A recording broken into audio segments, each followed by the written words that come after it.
Hürmetli vatandaşım, nöbetçilik şeyimizle başlayımız.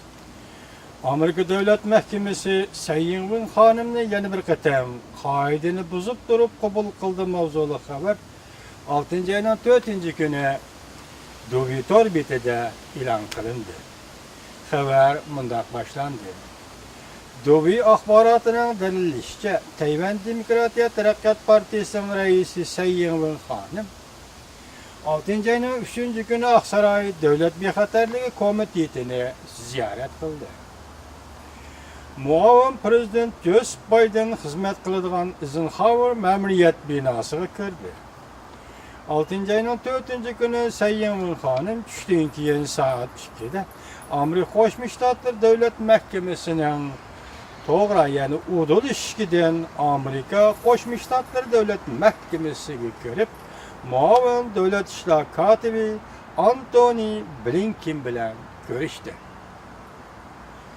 Muşu haber tarqıtlıqçı deydi Duvitor biti. Sayın Win Hanım ve onun hemrahları Amerika Koşmuş Ştatlar Devlet Mahkemesi'de 2 saatdan artıq görüşüştü buldu. Amerika Koşmuş Ştatlar bilen Tayvan diplomatik münasebetlerini üzgenden takı hazırgacha Tayvanlik her kandak bir amaldar yaka bir prezident namzadı bolgan kişi Amerika'ya kelip Aksaray'a kirip bakkan emas. Yaka her kandak bir Tayvan'ın amaldarı Amerika Koşmuş Ştatları memuriyeti yaki Amerika Koşmuş Ştatları Devlet Mahkemesi binasıga kirip bakkan emas.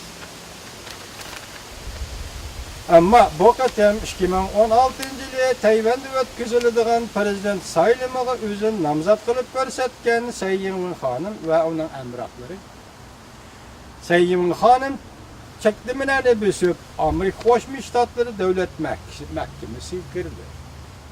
Cümleden Amerika Koşmuş Ştatları hükümeti Tayvan'da ötküzülüdüğün sayılamda beterep durumuz.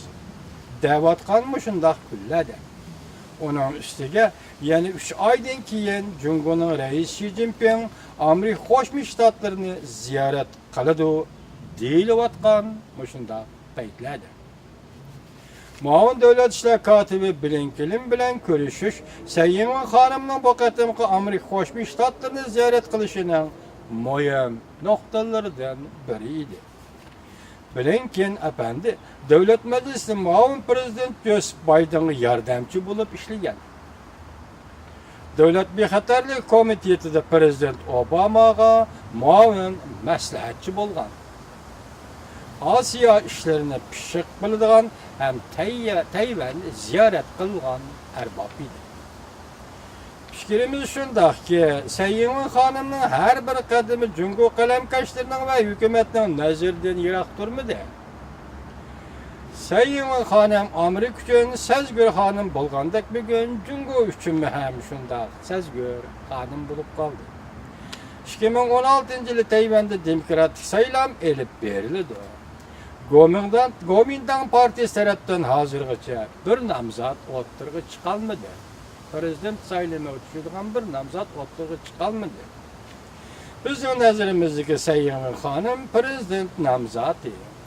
Tayvan müstakillığını program kılgan Demokratiya Terakkat Partisi'nin reisi.